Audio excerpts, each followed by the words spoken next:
आज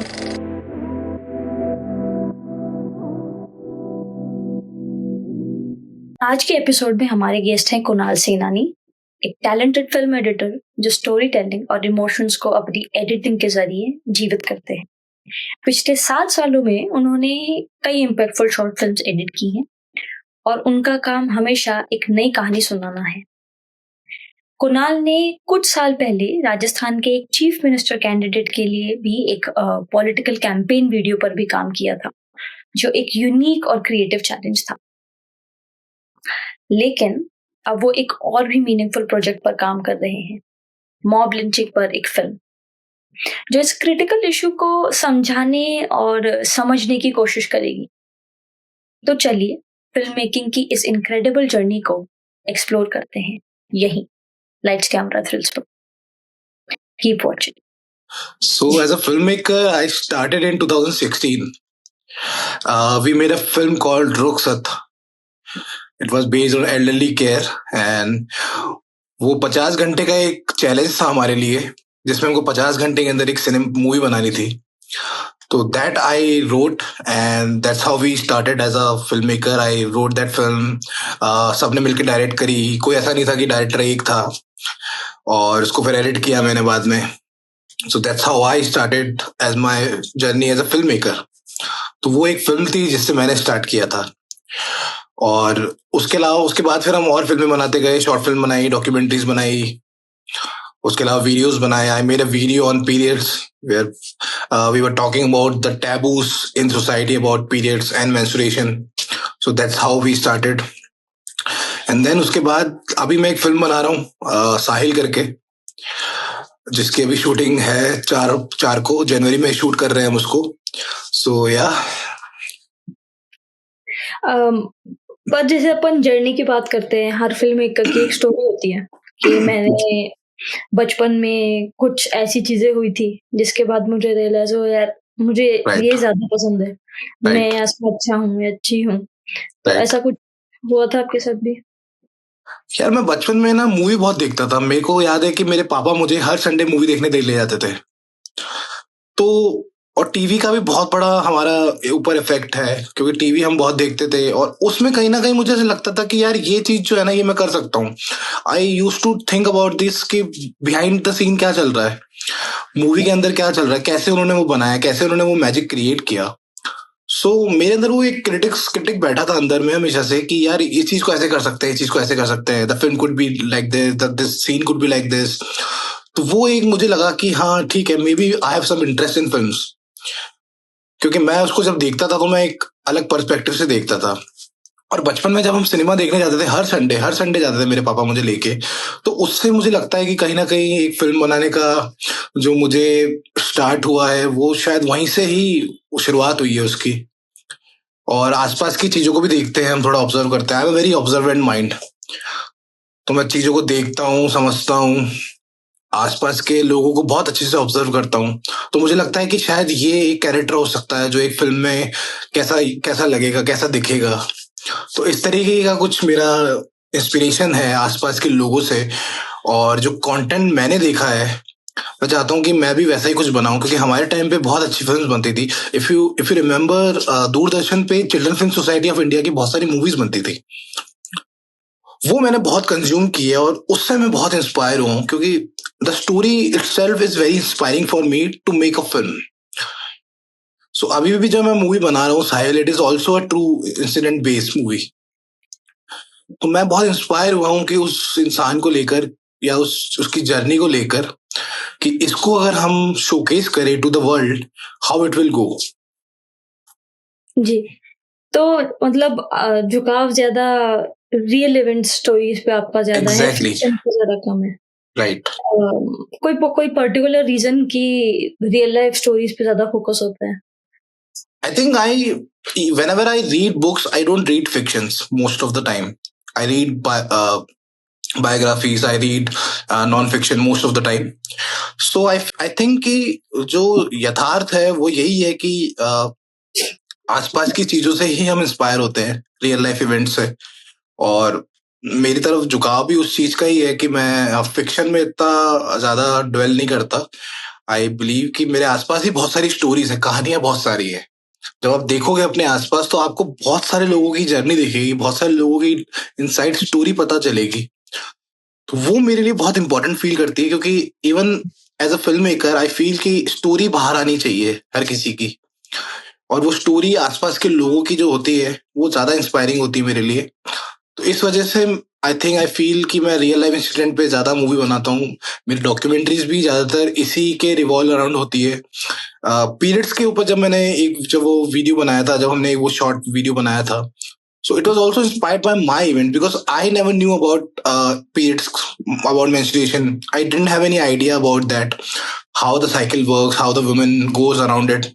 So मेरे लिए वो important था, इसलिए मैंने सबको वो बताने के लिए I made a video. Right. So yeah, real life चीजें मुझे इंस्पायर करती है। आई थिंक कहीं ना कहीं एक इम्पैक्ट के लिए भी आता है। कई फिल्म मेकर्स एंटरटेन के लिए बनाते हैं, कई फिल्म मेकर्स इम्पैक्ट के लिए बनाते हैं, right. And I also believe that you can also entertain as well. जरूरी नहीं है कि एक मैसेज ही हो सबके साथ। You can also entertain and then give a message. Because वही है ना, मेरे को लगता है दीक्षा कि हम ना पहाड़ उठाने की कोशिश करते हैं। हमें लगता है कि सारे सारे मैसेज हम ही दें, सारे ज्ञान को हम ही दुनिया को पहुंचाए। बट द थिंग इज कि वो धरती उठाने जैसा काम हो जाता है, तो वो भी नहीं करना चाहिए। So my ideology is basically like you can entertain people, and by the entertainment you can give a message as well. अभी अपन जब इस टॉपिक पे आ ही गए हैं तो जी। अपन टॉपिक आपकी फिल्म के बारे में बात करते हैं। ओके। जो वो भी बनाने वाले हैं, थोड़ा सा उसके बारे में भी बताएं। So Sahil basically it's based on a true incident in Mojpur, Delhi. Delhi के मौजपुर में घटना हुई थी where a guy named Sahil got killed because of its name. तो जिसने उसको मारा था, साहिल को, उनको लगा था कि वो एक मुस्लिम बंदा है, but then it turned out that he is an Hindu. So that story really, that incident really उसने मेरे को बहुत अफेक्ट किया, उस स्टोरी ने, उस इंसिडेंट ने। तो मुझे लगा कि यार ये एक फिल्म में तब्दील हो सकता है, इसको एक स्टोरी बना सकते हैं इसके अराउंड। और मैंने वो स्टोरी फिर जब लिखी, स्क्रिप्ट लिखी, स्क्रीन पे लिखी, तो मुझे रियलाइज हुआ कि ये स्टोरी बहुत जरूरी है, because we always hear mob lynching stories and news in like आए दिन कुछ ना कुछ होता रहता है, and mostly with minorities it happens. तो वो मुझे लगा कि एक इंसिडेंट है जिसने मेरे को शूक किया, and then I wrote a screenplay around it, and then अभी वो फिल्म हम शूट कर रहे हैं। So Sahil is basically circumstances of that, कि भाई मॉब लिंचिंग हो रही है, बट एक हिंदू की मॉब लिंचिंग हो जाती है just because of its name. That really affect me, and then I made a story around it. Indian audience के लिए नहीं, आई थिंक इंडियन ऑडियंस को इस बारे में काफी पता है। मॉब लिंचिंग आई थिंक कुछ टाइम से बहुत ज्यादा इंडिया में हो गई है, बट फॉर इंटरनेशनल ऑडियंस, अगर कोई इंडिया के बाहर भी सुन रहे हैं जिनको आइडिया नहीं है कि क्या हो रहा है, थोड़ा सा मॉब लिंचिंग के बारे में भी अगर आप बता सके। So mob lynching is basically, lynching is a term where lynch का मतलब यही होता है, that meaning of lynching is that killed by a mob. So mob lynching India में कुछ सालों से रैम्पेंट हो रही है। बेसिकली जैसे अभी एक इंसिडेंट हुआ था जिसमें अखलाक करके एक बंदा था जो कि मीट लेके जा रहा था ट्रेन में। He was carrying a mutton, but then some rationalist people killed him because they thought it's beef. So they killed him just because of that, on that basis. But then in court and in उसमें scientific उसका test हुआ जब meet का, तो पता चला कि वो मटन है। So this incident also affect me as a individual कि मॉब लिंचिंग जो हो रही है वो क्यों हो रही है और किस नाम के, नॉट इन माई नेम हो रही है, किसी के नाम के ऊपर हो रही है, किसी के धर्म के ऊपर हो रही है। So which is very worrisome also.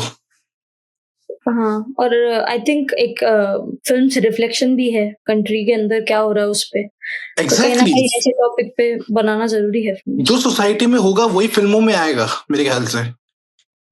नहीं, बिल्कुल सही बात है। Right. Right. Talking about your other projects as well, I think आप फ़िल्म मेकिंग करते हैं but editing is also something, आप 7 साल से ऊपर हो गया आपको करते हुए। राइट। थोड़ा-सा उस एक्सपीरियंस के बारे में भी बताएँ कि what is life right. Of an editor who is working for more than 7 years now? So yeah, it's a very fun process. Editing is something which I really love. It started with a video. So मैं एक workshop करता था जवाहर कला केंद्र में. Those who from Jaipur knows Jawahar कला केंद्र. तो वहां पर एक चिल्ड्रन थिएटर वर्कशॉप होती है. तो जब वर्कशॉप कंक्लूड होती है, जब वो खत्म होती है, तो एक उसका एक वीडियो बनता है behind the scene. So that behind the scene video हम में से कोई बनाता है, हम पार्टिसिपेंट में से ही कोई बनाता है. तो I got that chance and I recorded that particular video. सबका शॉट लिया, सबका वो लिया, एंड देन उसको एडिट करने की बारी आई. So back then I didn't knew editing. Editing क्या होती है, एडिटिंग का एक ई भी नहीं पता था मुझे. तो स्टार्टेड विद दैट. इंटरनेट था उस टाइम पे, नया नया इंटरनेट था, ब्रॉडबैंड वाला इंटरनेट था इंडिया में. जब जिसको पता नहीं होगा, डायल अप चलता था पहले. तो जी। डायल अप से, उस इंटरनेट से हमने फिर एक सॉफ्टवेयर डाउनलोड करा एंड देन उस फुटेजेस डाली उसके अंदर, and then we try to make something out of it, but that it didn't work.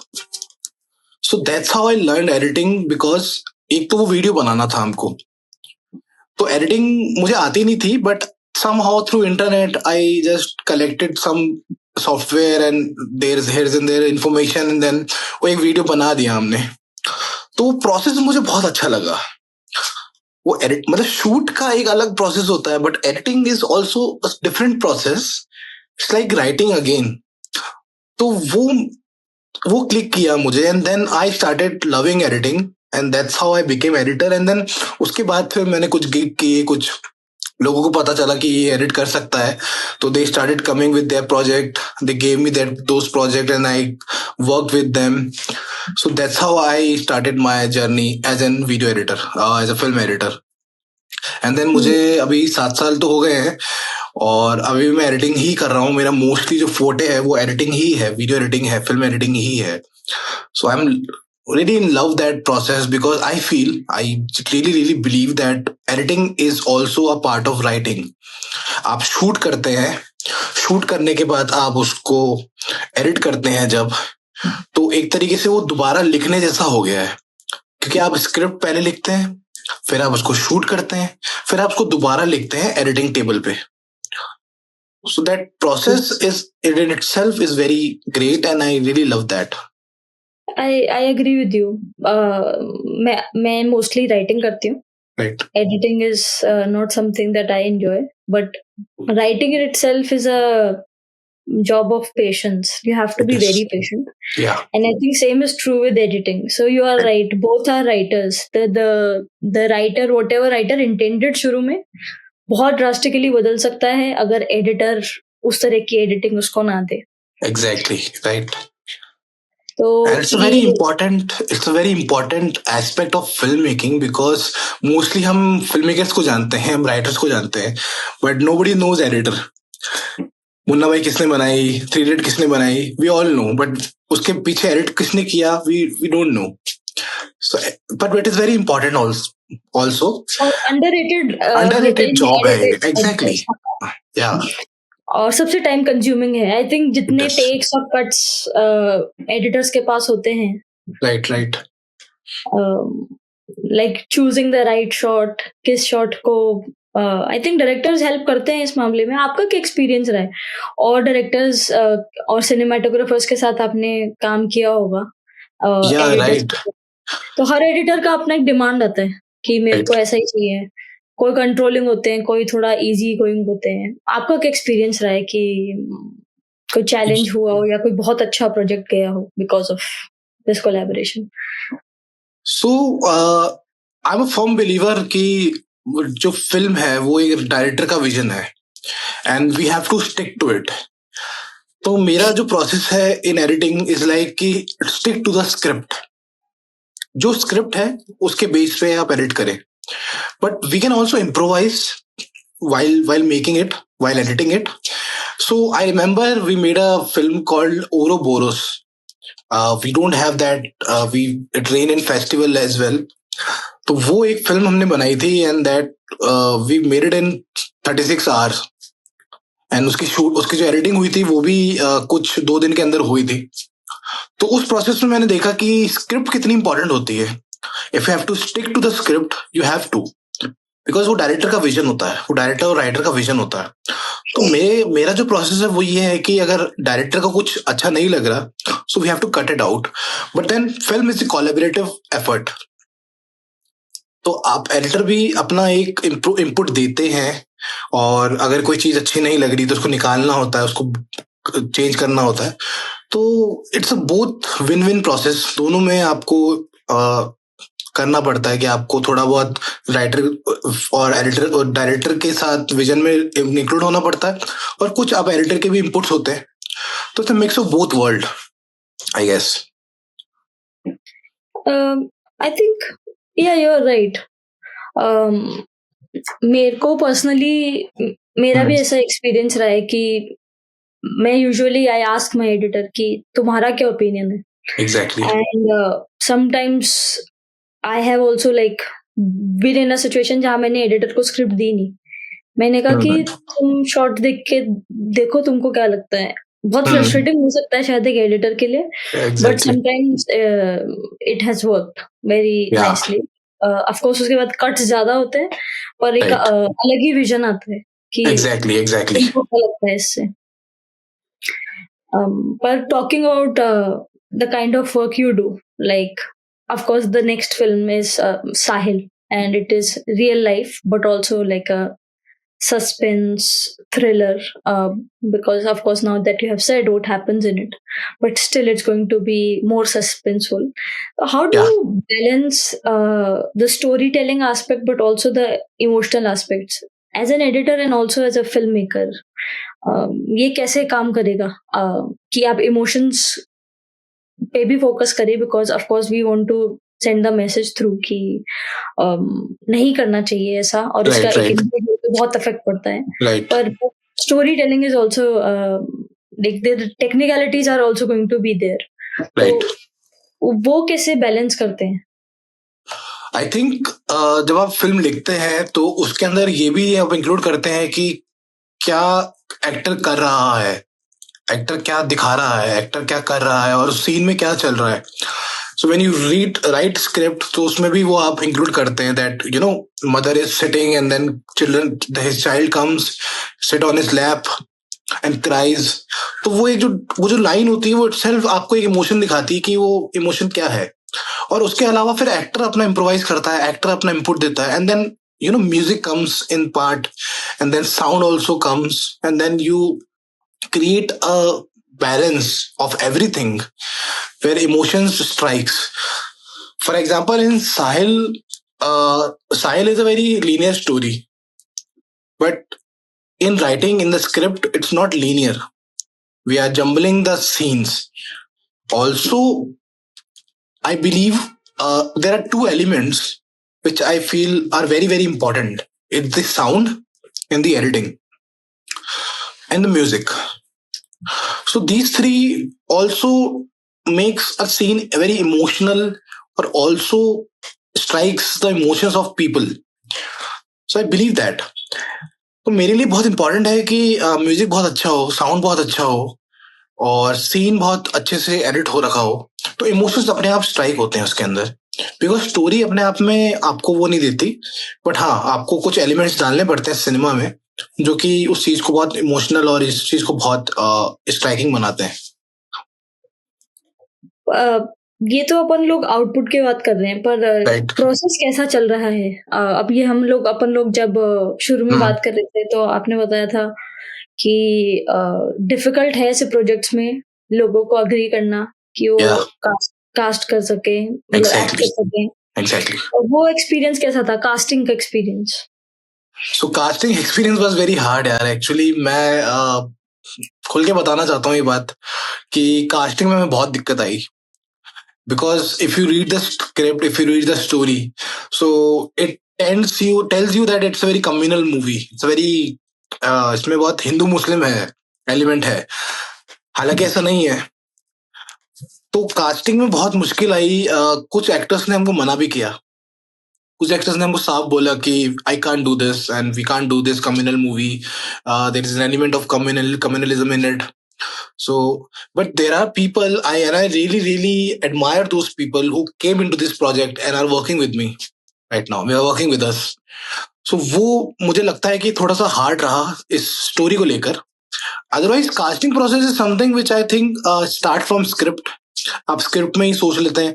And because मैं थिएटर से हूँ तो मेरे कुछ थिएटर के दोस्त भी हैं, तो मैं उनको माइंड में रख के अपनी स्क्रिप्ट लिखता हूँ. बिकॉज द जो साहिल का कैरेक्टर प्ले कर रहा है Rahul Jahangir, that guy was always in my mind when I was writing the script.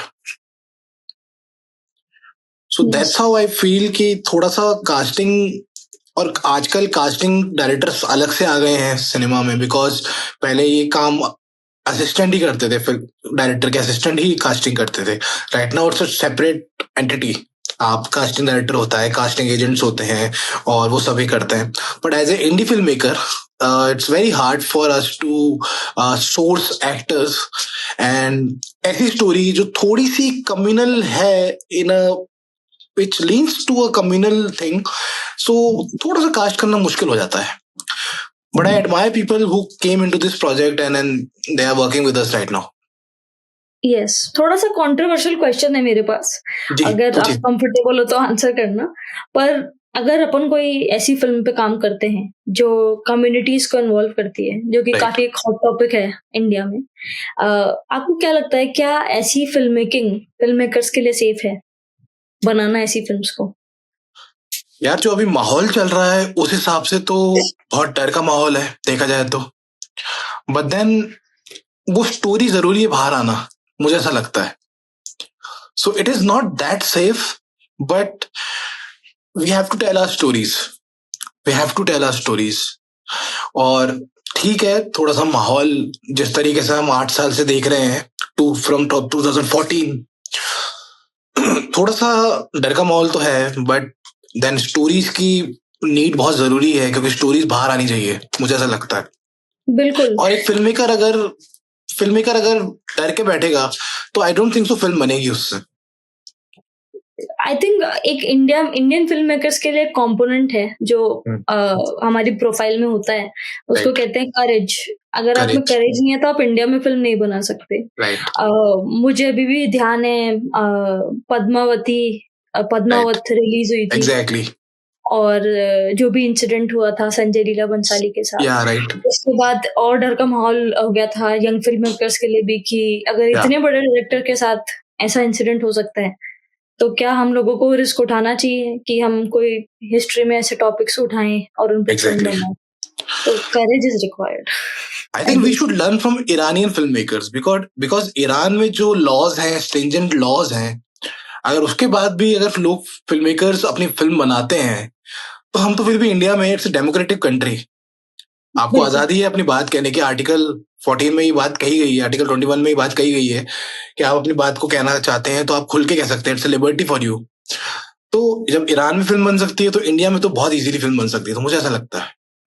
और इंडिया में फिल्मों का तो अभी से चला है, थिएटर तो बहुत समय से इंडिया में चल रहा है, और थिएटर्स में हमेशा कंट्रोवर्शियल टॉपिक ही उठाए गए हैं दिखाने के लिए, क्योंकि theatre was for smaller community, smaller group of people, तो उनको एजुकेट करने में भी काफी हेल्पफुल था. एग्जैक्टली. आप कह रहे थे आपकी भी स्टार्ट थिएटर से हुई थी, शुरुआत थिएटर से हुई थी, तो वो एक्सपीरियंस कैसा था? थिएटर का एक्सपीरियंस बहुत अमेजिंग है. मैं जो भी कुछ हूँ, जो भी मैं बोल पा रहा हूँ तुमसे, अभी बात कर पा रहा हूँ, just because of theatre. Theater gave me this confidence to speak in front of people, in front of many people. It's an amazing process. I started with a workshop. JKK में एक वर्कशॉप होती है, जो जयपुर से है उनको पता होगा. JKK की एक वर्कशॉप होती है जो 20-25 साल से होती हुई आ रही है, and it is specially for kids. So when I was 14 years old, I enrolled in that workshop. And उसमें क्या होता है कि बच्चे आते हैं, एक्सरसाइज होती है, वर्कशॉप्स होती हैं, एंड देन आपको लास्ट में एक प्ले बनाना होता है, वो भी बच्चे बनाते हैं। तो वो जो प्रोसेस है ना, उसमें आप एक बच्चा जो बिल्कुल बोल नहीं पा रहा शुरू शुरू में, वो लास्ट में चीख के जाता है, तो वो वैसा प्रोसेस है। Theatre gave me that energy and that confidence. और जब थिएटर में सिर्फ एक्टिंग नहीं है, acting is the main aspect of theatre, but then theatre में और भी चीजें होती है, मैनेजिंग करना होता है, बैक स्टेजिंग होती है, लाइट्स होती है, साउंड होता है। So it gives you lot of information, it gives you lot of experience while doing that. So मेरा थिएटर में मैंने 8 साल काम किया, और कुछ मैंने एक्टिंग करी, कुछ मैंने एक बार साउंड किया, म्यूजिक किया, तो बहुत सारी चीजें मैंने एक साथ करके मैं उसमें कभी पीआर भी किया मैंने उसमें। उसके अंदर पब्लिक रिलेशन एक बहुत बड़ा एस्पेक्ट होता है कि आप अपने उसको प्रमोट भी करें। तो यार, theatre was amazing, and whatever I am is because of theatre only. मैं अग्री करती हूँ। मेरा एक्सपीरियंस भी थिएटर के कारण बहुत इम्प्रूव हुआ था। आई थिंक थिएटर में एक्सेप्टेंस भी बहुत है नए टैलेंट के लिए, स्पेशली जयपुर में। एग्जैक्टली आपको काफी खुले दिल से वो बोलते हैं, आओ सीखो। एग्जैक्टली मुझे नहीं लगता इतना ओपननेस और कहीं मिलता होगा, अगर आप राइट। में जाओ तो। हाँ, थिएटर में कोई एंट्री बैरियर नहीं है, कोई भी आ सकता है, कोई भी नौसिखिया भी आकर सीख सकता है चीजें। और थिएटर के से मुझे लिटरेचर बहुत पढ़ने को मिला। लाइक जो हम प्ले करते थे, जैसे मुझे याद है मैंने अंधा युग किया था। Andha Yug is written by Dharamvir Bharati and it is based on Mahabharata. सो देयर आर several different genre which play that I did. तो लिटरेचर का बहुत मुझे नॉलेज हुआ, मुझे लिटरेचर पढ़ने को बहुत मिला। So it really enriches your mind also. बिल्कुल। I think unique art form है बहुत थिएटर। एग्जैक्टली। उसको आई थिंक इनफ अटेंशन नहीं मिला है, जयपुर में तो नहीं मिला जितना मिलना चाहिए, और मिलना चाहिए मुझे लगता है। नहीं, जयपुर में काम हो रहा है, अच्छा काम हो रहा है, और हाँ। अभी भी बहुत सारे लोग हैं जो अच्छा थिएटर कर रहे हैं। मैं कुछ नाम लेना चाहता हूँ, जैसे सरताज नारायण माथुर जी। वो एक बहुत अभी भी he is 90 years old and he's still doing theater, and there are several people who are doing theater right now, and मेरे जयपुर करियर की में। शुरुआत भी एक्चुअली Okay. सरताज माथुर सर से के थ्रू ही हुई थी। अरे क्या बात है।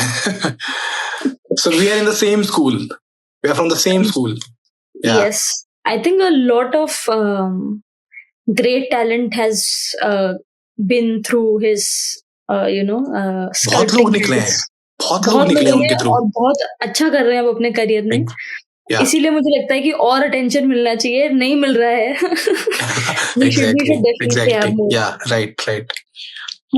बट बहुत बच्चों का फ्यूचर शेप किया है। आई थिंक मैंने जब थिएटर करा था तब और भी बहुत सारे बच्चे थे, और शुरू में सबका सेम सिचुएशन था, बोल नहीं पा रहे थे कई बच्चे।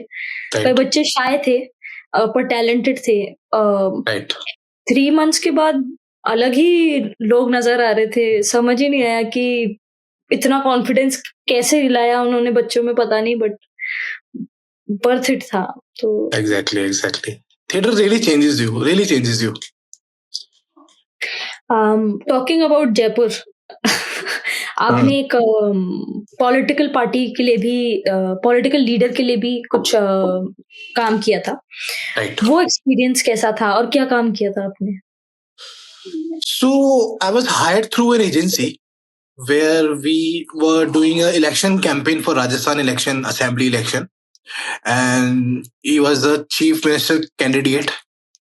So उनके साथ काम करके अच्छा लगा, मजा आया, बहुत कुछ सीखा, बहुत कुछ जाना पॉलिटिक्स के बारे में। एक अलग अंडरस्टैंडिंग डेवलप हुई पॉलिटिक्स की। जो पॉलिटिक्स हम समझते थे, जो हमने बचपन से समझते हुए आए थे और जवानी तक समझे, तो वो थोड़ी अलग थी पॉलिटिक्स। उसमें एक इमेज क्रिएट करनी होती है एक पॉलिटिशियन की through our work. So I was part of that, and it was a very tough job as well, because गलतियों की उम्मीद नहीं होती उसके अंदर, एरर की उम्मीद नहीं होती उसके अंदर, तो बहुत सोच समझ के वो काम को करना पड़ता है। And I was a part of their team, and ठीक है, मतलब वो हारे जीते वो एक अलग बात है, बट एक इमेज बिल्डिंग जो होती है, it's a very good exercise and every politician do. तो उसके अंदर एक भागीदार होना अपने आप में एक अच्छी बात है, क्योंकि आप भी, it's a democratic country and जो चुनाव होते हैं वो एक मेले की तरह होते हैं। तो उस मेले में सब सब खरीदार भी होते हैं, सब बेचने वाले भी होते हैं। तो हम वो बेचने वाले थे और हम वो इमेज जो बना रहे थे जिस पॉलिटिशियन की, तो वो बनाने में और वो करने में बहुत अच्छा एक्सपीरियंस रहा मेरा। आई थिंक असली असली जो थ्रिल है जी। वो रियल वर्ल्ड में ज्यादा है। एग्जैक्टली। असली प्रोजेक्ट्स पे काम करते हो आप। Right. This takes me to another thought कि पहले के टाइम पे जब हम बहुत छोटे थे, बच्चे थे, तब न्यूज़ चैनल्स होते थे राइट। जो पॉलिटिशियंस को या पॉलिटिकल पार्टी के काम को कवर करते थे। और कहीं न कहीं हम मानते थे कि निष्पक्ष हो रहा है, किसी की साइड नहीं ली जा रही, ऐसा मान लेते हैं अपन। राइट। अब सोशल मीडिया, न्यूज़ जाने के लिए लोगों के हाथ में है सब कुछ। कोई कुछ भी बना के कुछ भी डाल सकता है और सच और झूठ पता करना मुश्किल है, राइट? राइट। और इस चीज़ का जो लोग स्मार्ट थे डिजिटली, उन लोगों ने कई फ़ायदा भी उठाया, आगे भी निकले। राइट। पर जैसे अपन जो आर्टिस्ट हैं, जो एक्चुअली जूनियर लेवल पे काम कर रहे हैं, डायरेक्ट पॉलिटिशियन से कॉन्टैक्ट नहीं है। ऐसे में कंटेंट क्रिएट करते हुए कहीं न कहीं एक मॉरल डिलेमा भी आता होगा कि क्या मैं जो प्रेज़ेंट कर रहा हूँ, उसका क्या क्या तो वो सही है? क्या राइट। उसका लॉन्ग टर्म कोई रॉन्ग इम्पैक्ट हो सकता है? ऐसा दिमाग में आता है कभी काम करते हुए? अपन किसी पर्टिकुलर पॉलिटिशियन की बात नहीं कर रहे। एक general question to a fellow filmmaker. Right. So yeah everyone has their biases, ये तो बात सच है। बट मेरी एक सोच है, वो ये है कि थोड़ा सा ना, जब आपको काम मिल रहा होता है और जब आपको पैसा मिलता है, जब कैपिटलिज्म स्ट्रक्चर में जब आप घुसते हैं, so you don't think like that, you think always like that कि जो पैसा दे रहा है हम उसके लिए काम कर रहे हैं। तो मुझे लगता है कि वो एक फ्रेमवर्क, वो एक माइंडसेट होना जरूरी होता है उस टाइम के लिए, because everyone has their biases, everyone has their opinion, everyone has their principle and सबकी आइडियोलॉजी अलग अलग होती है। But to work in that scenario, you have to understand that it's your work. You are hired by people because of certain things. आप hire किए जा रहे हो अपनी सर्विस के लिए। So in service I don't think so आपकी biases, आपकी आइडियोलॉजी, आपके प्रिंसिपल आड़े आने चाहिए, बीच में आने चाहिए। तो वो एक number one. Second thing, long term impact की आपने बात करी, तो सी एवरीथिंग हैज, सबका एक इम्पैक्ट होता है सब चीज में। आप जो भी कर रहे हो, आप ये चाय पी रहे हो, ये भी एक पॉलिटिकल डिसीजन है आपका। कौन सी चाय पी रहे हो, कितने रुपए की चाय पी रहे हो आप, ये सब पॉलिटिकल डिसीजन है, सब में पॉलिटिक्स होती है। तो irrespective of your work, I think when you are delivering a service, I think वो बायसेस, वो आइडियोलॉजी आपको हटानी पड़ती है, because you are hired because of that services, you are hired because of your skill, and you are servicing, you're giving that skill to the person who is giving you money basically. तो I think तब आपको अपने biases हटाने पड़ते हैं, और अपनी ideology से आप खेलते नहीं हो। मुझे नहीं लगता कि आपकी आइडियोलॉजी चेंज होती है, आपके आइडियोलॉजी में फर्क पड़ता है, अब वो आपकी इंटैक्ट रहती है। तो जब मैंने ये काम किया तो मुझे भी लगा कि इसके इम्प्लीकेशंस हो सकते हैं, इसके कोई लॉन्ग टर्म इम्पैक्ट हो सकते हैं। I am not like this, my ideology doesn't give me enough reasons to work for that. But then when you are getting money, when you are getting capital gain, तो आप ये सब चीजें भुला देते हैं। ये एक ह्यूमन टेंडेंसी है और ये नेचुरल है, I think. I think you are right, but artist को एक डिलेमा रह जाता है क्योंकि बहुत इमोशनली कनेक्टेड होता है आर्टिस्ट। एक I think right. Not to say कि बाकी प्रोफेशंस में इतना नहीं है, पर ये प्रोफेशन ही ऐसा है जहाँ you are not using that much of your brain, but emotion से ज्यादा चीजें बाहर आती हैं, then you sculpt it into something else. Right. But this is a very nice point that you make, especially for artists who are trying to also make living through whatever they know, right? सी अगर art Uh, से ही पैसा अगर आ रहा होता तो फिर हम ये सब नहीं करते, हमारे पास ऑप्शन होते, but we don't have option. Art से आई डोंट थिंक सो लोग उतना पैसा कमा पाते हैं शुरू शुरू में। तो अगर आपको ये काम मिलते हैं, गिग्स मिलते हैं, then you have to work on it just to pay your rent, your bills, you have to work on this. तो आपको वो अपने बायसेस हटाने पड़ते हैं उस टाइम के लिए। बिल्कुल। टॉकिंग अबाउट स्किल्स, थोड़ा सा टेक्निकलिटी की तरफ आते हैं। हर एडिटर का एक स्टाइल होता है। Right. मेरा भी एक एडिटिंग का स्टाइल है, और मैंने कई बार सेट्स पे सुना भी है बात करते हुए, पोस्ट में देख लेंगे without thinking, We'll post see में it क्या in the देख post. we'll see it in the post. हाँ. तो आपका क्या कोई पर्टिकुलर मेथड रहता है storing the content, editing it, और इस बारे में आपका क्या ख्याल है? पोस्ट में देख लेंगे। राइट यार मेरा तो बहुत है ना, मैं बहुत बुकिश नॉलेज से चलता हूँ एक्चुअली। तो मुझे लगता है कि स्टोरी है, उसके ऊपर शूट हो रहा है, and then there are few differences which you can fix it in the post. तो व्हेनेवर वी शूट, एक लॉग शीट होती है हमारे पास। उस लॉग शीट में होता है good, not good, not good, good, better. तो वो शॉट के डिविजन्स होते हैं हमारे पास। जो शॉट लिया वो गुड है, नॉट गुड है, तो वो बेसिकली उसके ऊपर चलना रहता है हमें कि ये नॉट गुड है तो इसको नॉट गुड की कैटेगरी में डालते हैं, गुड है तो this will included in my timeline. तो एक एडिट का एक वो प्रोसेस बन जाता है। और मुझे ऐसा लगता है कि थोड़ा बहुत एडिटर भी अपनी इनपुट देता है जब, तो उसको लगता है कि नहीं ये चीज ज्यादा अच्छी है, ये ज्यादा बुरी है, ये ज्यादा काम आ सकती है, तो वो एक प्रोसेस का पार्ट है। मेरा पर्सनल प्रोसेस क्या है? मेरा ये प्रोसेस है कि मैं I stick to the script, I follow script blindly, but there is a catch. There are few things where a director or writer can also go wrong. So that's where the editor comes, that's where the post production comes, कि आपको जो चीज वहां नहीं हुई है वो आप अपने लिमिटेशन में फिक्स कर सकते हैं या नहीं कर सकते। तो वो एक प्रोसेस है मेरा, इसमें आपको स्क्रिप्ट तो फॉलो करनी है, but also have to be alert that ये चीज नहीं हुई है and it can be fix in the post. All right. Let's jump to the end of the podcast. And this is like what if section, section. Okay. In which my first question for you would be, अगर आप change कर सकते किसी film की editing दोबारा करनी होती या आपको चांस मिलता, तो आप कौन सी फिल्म की एडिटिंग करते दोबारा?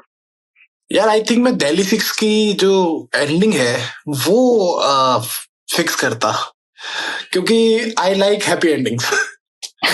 तो मुझे लगता है कि उसमें spoiler alert, Delhi 6 is something which I feel कि उसकी एक एंडिंग जो है मैं एडिटिंग भी या कह सकते हैं वो मैं चेंज करना चाहता हूँ। क्या चेंज करते? यार मैं उसमें भाई स्पॉइलर है, जिसको भी अगर दिल्ली 6 जिसने नहीं देखी वो अभी इस पॉडकास्ट छोड़ सकता है, बट उसमें वो लास्ट में अभिषेक बच्चन मर जाता है यार। तो आई थिंक वो एक एडिटिंग के पर्सपेक्टिव से मुझे ऐसा लगता है कि उसको चेंज कर सकते हैं। I think so too. Yeah. Yeah, sad ending, but I think realistic too. Realistic too, yeah. Last question. अगर आपको कोई 3 फिल्म सजेस्ट करनी हो ऑडियंस को, तो आप कौन सी 3 फिल्म सजेस्ट करोगे और क्यों? Which is very hard यार, बहुत मुश्किल है सजेस्ट करना, रिकमेंड करना इस तरीके की यही क्वेश्चन रहता है कि सिर्फ 3 ही कैसे बताऊं, बट एग्जैक्टली ऑप्शन अभी फर्स्ट टॉप 3 का है। Okay, I'll try my best. First is Wake Up Sid by Ayan Mukherjee. I think every teenager should watch this film. Second would be why to watch Wake Up Sid for teenagers? Why? Wake Up Sid, okay. So Wake Up Sid यार एक ऐसी movie, ऐसा story है जो मुझे लगता है कि हम सब ना अपनी टीनेज में, अपने जवानी के दिन में, जब हम शुरू में कॉलेज से निकलते हैं तो एक बहुत ही लेड बैक लाइफ होती है लोगों की, क्या करना है क्या नहीं करना है, we are very confuse about our careers. And we are also very lethargic about it because एक कॉलेज की जर्नी हम पूरी करके आते हैं, स्कूल की जर्नी पूरी करके आते हैं, तो हमको लगता है कि लाइफ भी ऐसे ही चलेगी स्कूल की तरह, but life is very hard, life is very different. तो wake up Sid is something which really really affects me as a film maker, as a person. तो मुझे लगता है कि वो सबको देखनी चाहिए. Second would be Albert Pinto को गुस्सा क्यों आता है, बाय सईद अख्तर मिर्जा. आप वो पोस्टर डाल देना पोस्ट में. तो एल्बर्ट पिंटो को गुस्सा क्यों आता है इस बार Saeed Akhtar Mirza is a must watch. It's a very underrated film and one should really watch it because of जो हम थीम बना रहे हैं साहिल में, और जो हम माइनॉरिटीज की बात करते हैं, वो उसके अंदर एक कैपिटलिस्टिक और लेबर क्लास के ऊपर एक क्वेश्चन किया गया है उस फिल्म के अंदर. तो I think by Saeed Akhtar Mirza, he is a very prominent film maker and we should really watch that film. Albert Pinto को गुस्सा क्यों आता है, ये बहुत बड़ा नाम है, अजीब सा नाम है, but it's a great film. You should watch it. Right, and what would be the third one? Third pick. Third would be, यार थर्ड बहुत हार्ड है यार, मैं कैसे बताऊं. Any यार recent थोड़ा one that you liked? यार रिसेंट में तो मुझे अभी आई वांट टू टॉक बहुत अच्छी लगी बाय शुजीत सरकार. I really Right. love that film and very simple story, very linear story and nothing much of a ऐसा कुछ था नहीं उस फिल्म में कि जो बहुत ऐसा ही आपको मसाला वाला लगे, मसाला या फिर कमर्शियल एक्सपेक्ट लगे. उसके अंदर बहुत सिंपल स्टोरी थी. I want to talk, but third film I would like to suggest is खाने ये दोस्त का जात. It's an Iranian film. इसका इंग्लिश में जो नाम है वो है where is my friend's home, and it is by an Iranian director called Abbas Kiarostami. उनकी ये फिल्म है, तो वो आपको देखनी चाहिए. मुझे लगता है कि वो बहुत ही स्पेशल स्टोरी है मेरे लिए. बहुत बहुत बहुत क्यूट स्टोरी है. वो एक बच्चा जो अपने होमवर्क भूल जाता है करना, और वो अपने दोस्त से अपनी जो कॉपी है, जो अपनी रजिस्टर है, वो लेके आता है, और फिर वो उसको डांट पड़ती है, फिर उसको देने जाता है. तो it's a very good journey. We should watch, we should really watch it. Where is my friend's home. Where is my friend's home? क्या All right, Kunal, thank you so much, and thank you for being here. All the very best with your film in January. I hope everything goes great and it turns out to be an amazing project. Thank you so much, Diksha. It was nice talking to you, and yes, it was great conversation with you. And yeah, thank you. And that was the incredible journey of Kunal Senani, a storyteller who breathes life into emotions and narratives through his editing. Today, we explored his 7-year-long career in filmmaking, the challenges he faced, and how his work is making an impact. Whether it's through storytelling or addressing critical issues like mob lynching in his upcoming project. If you enjoyed this episode, don't forget to like, share, and spread the word. We would love to hear your feedback, so drop us a message and stay tuned for more exciting stories and conversations.